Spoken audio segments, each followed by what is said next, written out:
अपने पसंदीदा शो के फुल एपिसोड देखने के लिए अभी डाउनलोड करें दंगल प्ले ऐप।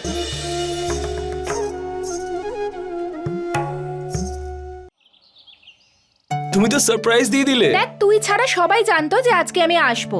আরে বড় মা, মা তুই কেমন আমি আছিস? একদম ঠিক আছি বড় মা। বড় মা, এত কিছু হয়ে গেল বাড়িতে আর আমি এত পরে জানতে পারলাম। তুমি এখন কেমন আছো বলো তো? আমি এখন একদম ঠিক আছি।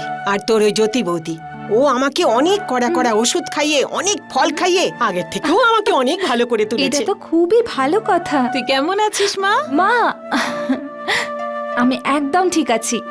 ভালো থাক। এত কিছু নিয়ে এসেছিস? ভয় পেও না, আমি বাড়িটারি ছেড়ে চলে আসিনি। ওহো, তার মানে এতে আমাদের জন্য অনেক গিফটস আছে, তাই হ্যাঁ, না? সে তো আছে, কিন্তু এবার ব্যাপারটা অন্যরকম। কি কি কি তাড়াতাড়ি সেটা বলো। হলো, এইবার না আমি আরো অনেক দিন থাকবো। আসলে কি হয়েছে, তোর জামাইবাবু জার্মানি চলে গেছে, তাই আমি ভাবলাম এখানে এসে আমি অতিথির মতো থাকলে কেমন হয়। আরে বাহ, কেমন আছো মা? বড় জেঠুমনি। জেঠু, আরে অতিথি তোমা বাইরের লোকেরা হয়, এটা তো তোমার নিজেরই বাড়ি মা। আগে তুমি এটা বলো যে কেমন আছো। আমি একদম ঠিক আছি, কিন্তু একটা ব্যাপার, তোমার হাতের তৈরি গোলাপ জামুনটা আমি খুব মিস করছি। কোনো ব্যাপার নয় বড় জেঠু, আমি আজকেই তোমায় সেটা বানিয়ে খাইয়ে দেব, তাও আবার চিনি না দিয়ে, বুঝলি? আরে চিনি ছাড়া কি কখনো গোলাপ জামুন হয়? আমার তো মনে হচ্ছে আমাকেই কেউ মিস করছে না। পঙ্কজ দাদা, তুমি এটা ধরেই নিতে পারো যে এত দূর থেকে আমি তোমার জন্যই এসেছি। আমার জন্য? কি বলবো বলো তো, বিয়ের পর যেন তুমি সবকিছু ভুলে গেছো। আজকের দিনটাও মনে নেই তোমার? আজকে ভাইফোঁটা। আজকে ভাইফোঁটা? আমি তো ভুলেই গেছিলাম। তুমি সত্যি ভুলে গেছিলে? এবারে আমার মেয়েকে রাগানো বন্ধ কর। চিন্তা কেন করছিস তুই? ও অলরেডি তোর জন্য গিফট এনে রেখেছে। আমি জানি নিজের দায়িত্ব সবসময় মনে রাখে, আর এটাও জানি যে আজকের দিনটাও কখনো ভুলতে পারবে না। বাই দ্য ওয়ে মা, জ্যোতি বৌদি কোথায় গো? ওই বৌদির একটা জরুরি ফোন এসেছিল, সেই জন্যই বেরিয়ে গেছে। বলে তো গেছিল যে তাড়াতাড়ি ফিরে আসবে। কিন্তু অনেকক্ষণ তো হলো ও গেছে। ওর ভাইও তো এক্ষুনি চলে আসবে, তাই না? তুই এক কাজ কর, সবকিছু রেডি করে নে। আমি জ্যোতিকে ফোন করছি। ঠিক আছে। ডাক্তারবাবু, কেমন আছে এখন আমার বোন? ও ঠিক হয়ে যাবে তো? ওর কোনো বড় বিপদ হয়নি তো? অ্যাক্সিডেন্টের কারণে ওর শরীর থেকে অনেকটা রক্ত বেরিয়ে গেছে। ওর কন্ডিশন খুবই ক্রিটিক্যাল, আর এরকম কন্ডিশনে ওর বাচ্চারও কিন্তু ক্ষতি হতে পারে।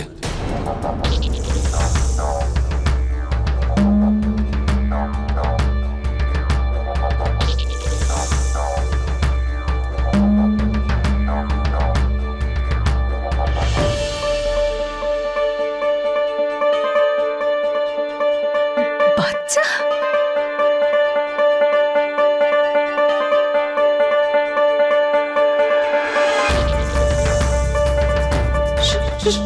সুষমা প্রেগনেন্ট?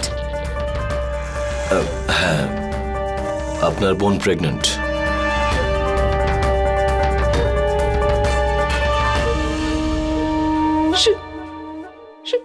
সুষমা প্রেগনেন্ট ছিল?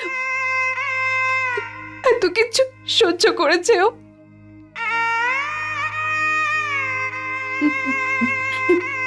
ডাক্তারবাবু, প্লিজ আমার বোনটাকে বাঁচিয়ে নি। প্লিজ আমার বোনটাকে বাঁচান ডাক্তারবাবু, প্লিজ। আর এই সময় এটা বলা মুশকিল যে আদৌ মা এবং বাচ্চার মধ্যে কাউকে বাঁচাতে পারবো কিনা।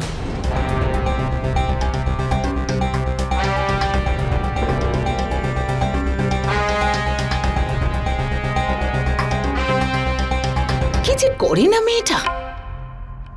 আমি তো জ্যোতিকে বুঝিয়ে বুঝিয়ে ক্লান্ত, কিন্তু ও তো কিছু বুঝতেই চায় না। এটা পর্যন্ত বলেনি যে ও কোথায় যাচ্ছে। আমি ওকে ফোন করলাম, ফোনটাও রিসিভ করলো না। এখানে আমরা কতটা চিন্তায় আছি, উল্টো পাল্টা সব চিন্তা হচ্ছে, কিন্তু জ্যোতির তো কিছুই এসে যায় না। মা, কোনো ব্যাপার নয়, চলে আসবে। আর এমনিতেও আজ একটা অনুষ্ঠান, প্লিজ নিজের মুডটা অফ করো না। মৃণাল, তুই চুপ কর। তুই জানিস না যে এই বাড়িতে কি কি ঘটেছে ওই জ্যোতির জন্য? ও খুব ভালো করেই জানে যে আজ ভাইফোঁটা আর তুই এখানে আসবি। ওর নিজেরও ভাইও আসবে, কিন্তু জ্যোতির সে চিন্তা আছে নাকি? একটা দায়িত্ব জ্ঞানহীন মেয়ে।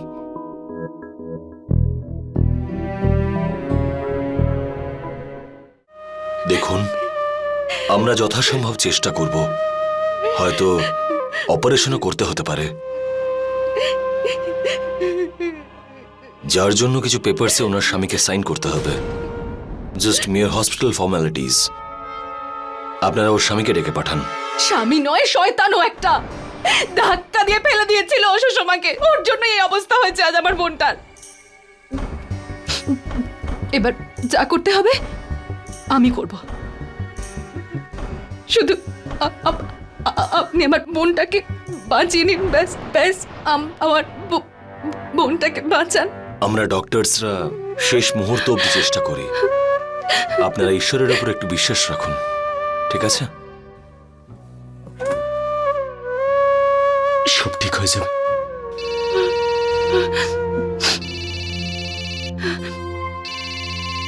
যা।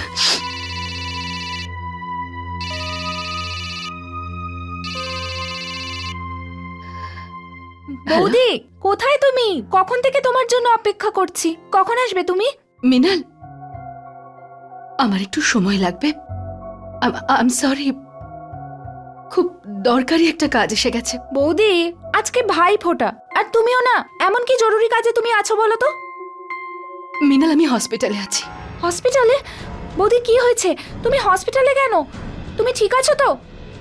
হ্যাঁ, আমি ঠিক আছি। ওই কে কে আছে হসপিটালে বৌদি?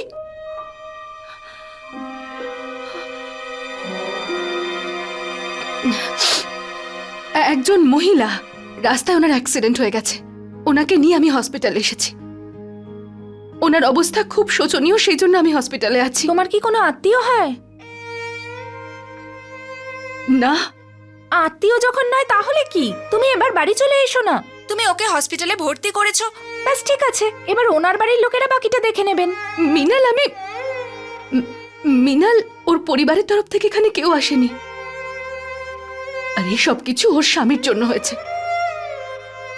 ওর দেখাশোনা করার জন্য আমাকে এখানে থাকতে হচ্ছে। যত তাড়াতাড়ি সম্ভব আমি তত তাড়াতাড়ি ফিরে আসছি।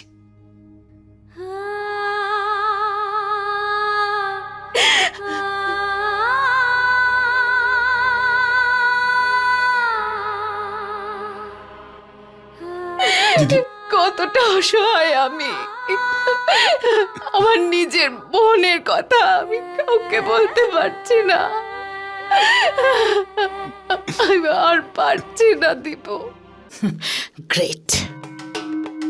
আগে বাপের বাড়ির প্রবলেমের জন্য শ্বশুর বাড়ির সবকিছু অবহেলা করত, আর এখন সমাজ সেবার ঠেকা নিয়েছে। মিনাল, তুই ভাই ফোঁটাটা দিয়ে দে। এই বাড়িতে আগেও জ্যোতিকে ছাড়া সব অনুষ্ঠান হয়েছে, আজও হবে। পঙ্কজ, আই হোপ তোর কোনো প্রবলেম নেই। সব আমার জন্য হয়েছে, সবকিছুর জন্য দায়ী আমি। যদি আমি সুষমাকে রোজুর কাছে আবার যাওয়া থেকে আটকাতে পারতাম। কিন্তু বাবা, তুমি সুষমাকে যেতে কেন দিলে? নিজের শ্বশুর বাড়িতে ফিরে গেছে, আর সেটাও নিজের ইচ্ছেতে। সামান্য ঝগড়া তো সব বাড়িতেই হয়, কিন্তু তার মানে তো এটা নয় যে বাইরের কেউ এসে পরিবারে নাক গলাবে আর পরিবারটা নষ্ট করবে। কেন আমি মায়ের কথা শুনেছিলাম দীপু? কেন মায়ের কথা শুনেছিলাম? আমি তো সবার সঙ্গে লড়তে পারতাম, বল। আমি তো সবকিছু জানতাম, তাও আমি কিচ্ছু করতে পারিনি।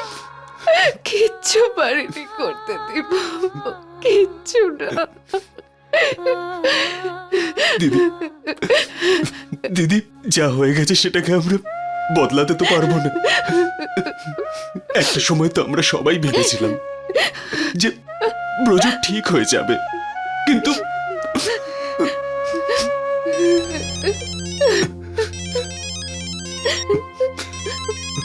দিদি বাড়ি থেকে ফোন করেছে। এক সেকেন্ড দাঁড়া। হ্যালো। আরে দীপু, বাবা, তুই কোথায় আছিস? কতক্ষণ হয়ে গেল তোরা সুষমার বাড়িতে গেছিস? আরে বাবা, জ্যোতির বাড়িতেও তোকে যেতে হবে তো। বাবা, সুষমার বাবা, সুষমার অ্যাক্সিডেন্ট হয়ে গেছে বাবা।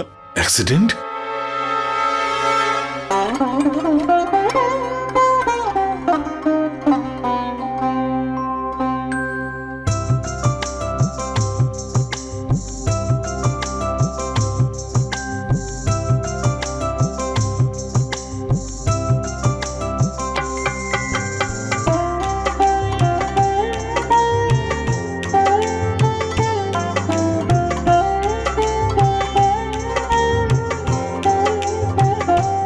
আর এটা হচ্ছে তোমার গিফট। উদয় দাদা, এবার তোর পালা। থ্যাংক চল, চল, ইউ। চল, চল। আর আমি এই ব্যাপারটা রেকর্ডিং করব।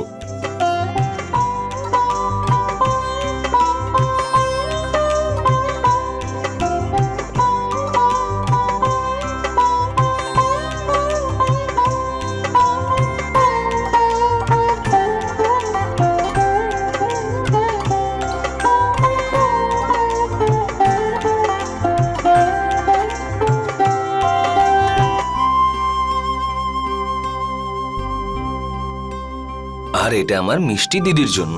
Thank you so much. Pankaj দাদা, এসো। সাবধানে।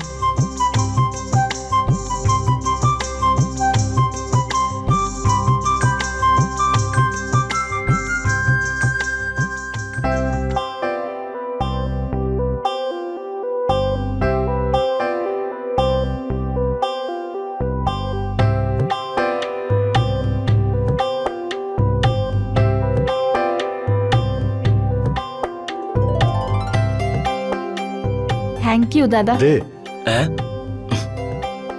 এই নাও। এই নে, এটা কি দাদা? খুলে দেখে নে। Thank you. কি পঙ্কজ দাদা, আস্তে, সাবধানে। বৌদিকে ছাড়া খুব ফাঁকা ফাঁকা মনে হচ্ছে, তাই না? ডোন্ট ওয়ারি, বৌদি আর কিছুক্ষণের মধ্যে চলে আসবে। যে আমাদের জন্য চিন্তা করে না, তার ব্যাপারে যদি কম চিন্তা করো ভালোই হবে। আনন্দে থাকবে।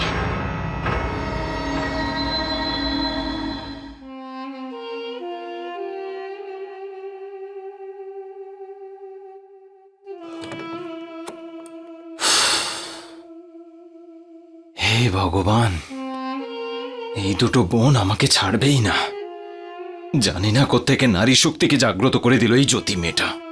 আরে কিভাবে মেরেছে মহিলাগুলো! চল বাবা ব্রজ, তুই পালা এখান থেকে।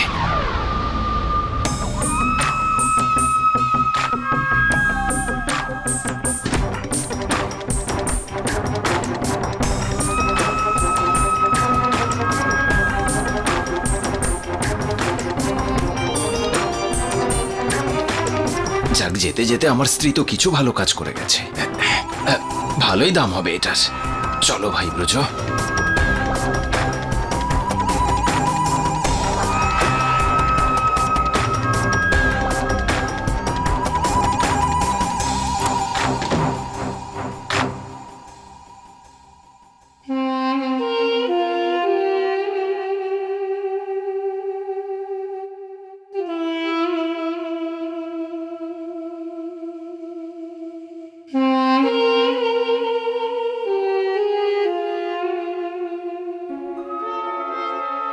দিদি, এটা ওই শয়তান ছেলেটা না, যে নিজের স্ত্রীর গায়ে হাত তুলতো? আরে হ্যাঁ, ওর সাহস কি করে হলো? দেখো পালাচ্ছে। ধরো ওকে, ধরো! পালাচ্ছে ও! সবাই এসো, ধরো ওকে!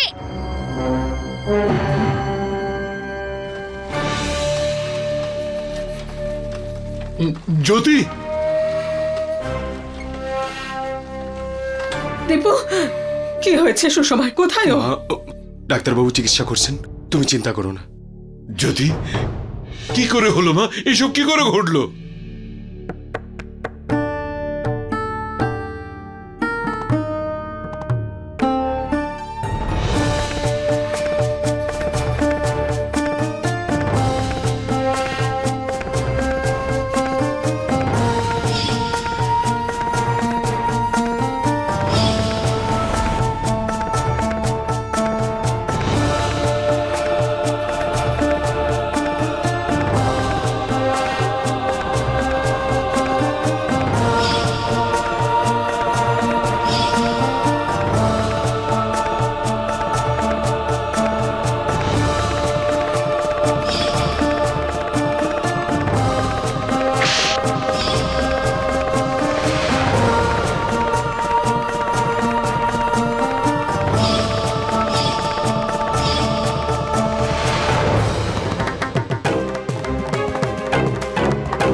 জ্যোতি দিদি বারবার বোঝানোর চেষ্টা করেছিল যে যেতে দিও না সুষমাকে ওই রাক্ষসের কাছে, কিন্তু তুমি ওর কথা শোনোনি মা।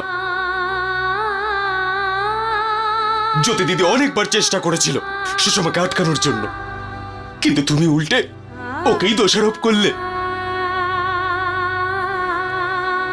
তোমার তো এটাই মনে হয় না যে জ্যোতি দিদি সুষমার সুখের সংসার ভেঙে দিতে চায়?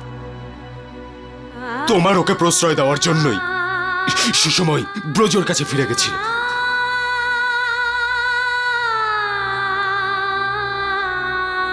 আর আজ তোমার জন্যই শুধু মা সুষমা মৃত্যুর সাথে লড়াই করছে।